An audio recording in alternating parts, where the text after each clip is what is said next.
एका माणसाने एक अजगर पाळलं होतं. त्या अजगरानं काही दिवस खाणंपिणं सोडलं. त्यावेळी अजगर मालकाला चिंता वाटू लागली. तो एका सर्पमित्राकडे गेला आणि त्याला सर्पमित्राला ही कहाणी सांगितली की अजगरानं एकाएकी खाणंपिणं सोडलं, याच्यावरती उपाय काय. सर्पमित्रानं विचारलं की अजगर तुमच्यावर प्रेम करते का.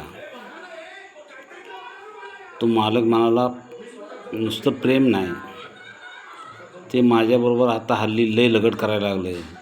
माझ्या अंगाशी सारखं लगटून राहायला लागलं, लांब होतंय, अंगाला चिकटतंय.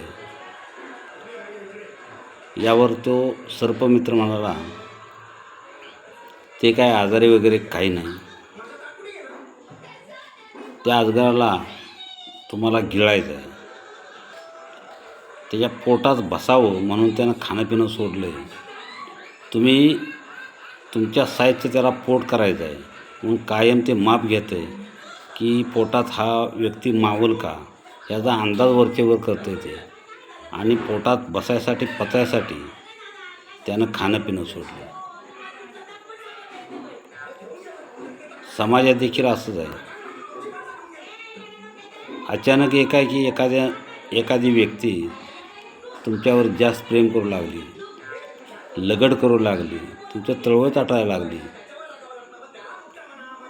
समजून जायचं अजगर असू शकतं आणि त्यामुळं तुम्हाला पीडा होण्याची शक्यता आहे. वेळीच सावध राहिलं पाहिजे, सावध झालं पाहिजे.